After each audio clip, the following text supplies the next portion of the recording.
চেঙ্গিজের আজকাল হয় না, চেঙ্গিজের যুগ হয় যুগ এরা। বন্ধুরা, এই ডায়লগটা আমাদের সকলের মুখে মুখে এখন ফিরছে। আমরা সকলেই জানি, কম বেশি যারা সিনেমা দেখতে ভালোবাসি, চেঙ্গিজ সিনেমা মানেই এই ডায়লগটা আমরা সকলে এখন আমাদের মুখস্থ হয়ে গেছে। কিন্তু আমাদের মুখস্থ হয়ে গেছে এমন একটা বিষয় গতকাল আইপিএলে ঘটে গেছে, যেটা শোনবার পরে তোমরা লিটারালি ছিটকে যাবে এবং জিদ্দার ফ্যানেরা গর্ব করবে যে জিদ্দার পরিধিটা ঠিক কতখানি।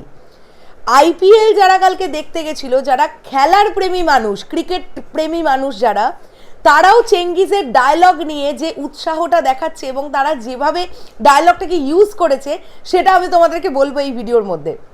কিন্তু তার আগে বলে দিই, অনেকেই আমাকে সাজেস্ট করছিলে যে দিদি আইপিএলে একটা যদি চেঙ্গিজের প্রমোশন হয়, তোমরা বলছিলে প্রি রিলিজ আমাকে বলছিলে, তো আমি তাদের উদ্দেশ্যে বলতে চাই যে জিদ্দার আলাদা করে কোনো প্রমোশন আইপিএলে লাগলো না। এমনিতেই যারা দর্শকরা যারা খেলা দেখতে গেছে তারা এমনিতেই চেঙ্গিজের প্রমোশন করে দিয়ে চলে এলো আইপিএলে খেলা দেখতে গিয়ে। তো গতকাল যারা খেলা দেখতে গিয়েছিলেন তাদের মধ্যে একটা দল, তারা একটা পোস্টার হাতে নিয়ে দাঁড়িয়ে আছেন যেখানে লেখা আছে ধোনির আজকাল হয় না, ধোনির যুগ হয় যুগ এরা। এই ডায়লগটা কতটা ভালো একটা ডায়লগ এবং জিদ্দা কিভাবে থ্রো করেছেন এবং সেটা কতটা মানুষের মধ্যে গিয়ে গেঁথেছে ভাবো, যেখানে এইটা তারা লিখছে ধোনিকে তারা চেয়ার আপ করার জন্যে, ধোনির আজকাল হয় না, ধোনির যুগ হয় যুগ এরা। এর থেকে বড় প্রাপ্তি আর কিছু হয় কি? একটা বাংলা সিনেমা এটা। আমি মেনে নিতাম যদি বিশাল লেভেলের কোনো বলিউড বা সাউথ ইন্ডিয়ান ফিল্ম হতো, যেগুলো প্রচুর বাজেট বা প্রচুর বাজেটে তৈরি ছবি, সেগুলোর ডায়লগ নিয়ে করলেও মানা যায়। একটা বাংলা সিনেমা যেটা সবে মাত্র আজকে ৪র্থতম দিন এই সিনেমাটার, ৩য়তম দিনেই সেই ছবির ডায়লগ নিয়ে আইপিএলে একটা বিরাট প্রমোশন হয়ে চলে এলো। এবং তোমাদেরকে আমি অবশ্যই এই ভিডিওতে তো অ্যাড করতে পারলাম না, থাম্বনেলে অ্যাড তো করেছি আমি, তাছাড়া কমিউনিটি ট্যাবে দিয়ে দেবো ফটোটা, ওখান থেকে গিয়ে দেখে নেবে ধোনির নিচে চেঙ্গিজ লেখা বড় করে। এর থেকে আনন্দের বিষয় আর কিছু হয় না। এবং আমি শিওর যে চেঙ্গিজ যে কালেকশনটা করবে না, সেটা সিরিয়াসলি একটা নজির হয়ে থাকবে। আজকে মানডে, আমরা সকলেই জানি আজকে থেকে সকলের কাজকর্ম শুরু। এটাই দেখার আজকে চেঙ্গিজের কালেকশন কীরকম হয়। দেখো, এটা ভাববার কিন্তু একদম কিছু নেই যে ঈদ বা সানডের মতন কালেকশন করবে মানডেতে। এটা যারা ভাববে তারা একদম বোকা।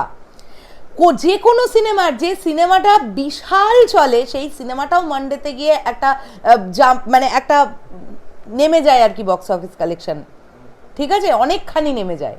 সো সেখান থেকে দাঁড়িয়ে আজকে চেঙ্গিজ কি করে সেটাই দেখার বিষয়। বিশাল একটা প্রমোশন হলো আইপিএলে চেঙ্গিজের, এটা দেখার পরে আমরা খুব খুশি। এবং এইরকম কমার্শিয়াল ফিল্ম মানে এইরকম ডায়লগই তো দরকার, যেটা লোকের মুখে মুখে ফিরবে।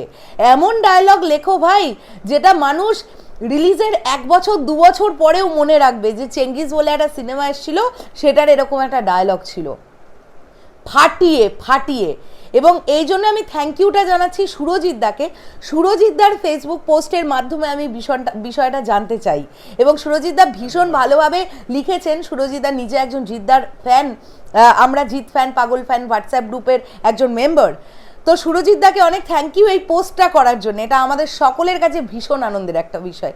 চলো, তোমাদের কি মতামত এটা নিয়ে অবশ্যই কমেন্ট করে জানাও। ভিডিওটা ভালো লাগলে লাইক কমেন্ট শেয়ার তো করো, চ্যানেলটা সাবস্ক্রাইবও করে দিও। কিন্তু তার আগে যাদের আজকে তেমন কোনো কাজ নেই তারা চেঙ্গিজ দেখতে যাও, কারণ আজকে কিন্তু সোমবার। যারা চাকরি বাকরি করে বা যাদের সারাদিন কাজকর্ম থাকে তাদের পক্ষে আজকে সম্ভব নয়। আমি বলছি যাদের আজকে ধরো বাড়িতেই এমনি বসে আছো, কোনো কাজ নেই, এমনটা তো হতেই পারে, তারা গিয়ে চেঙ্গিজ দেখে এসো। ফাঁকা ফাঁকা হল পাবে, সুন্দর করে দেখতে পাবে আশা করছি। তো গিয়ে দেখে এসো ভাই। টাটা।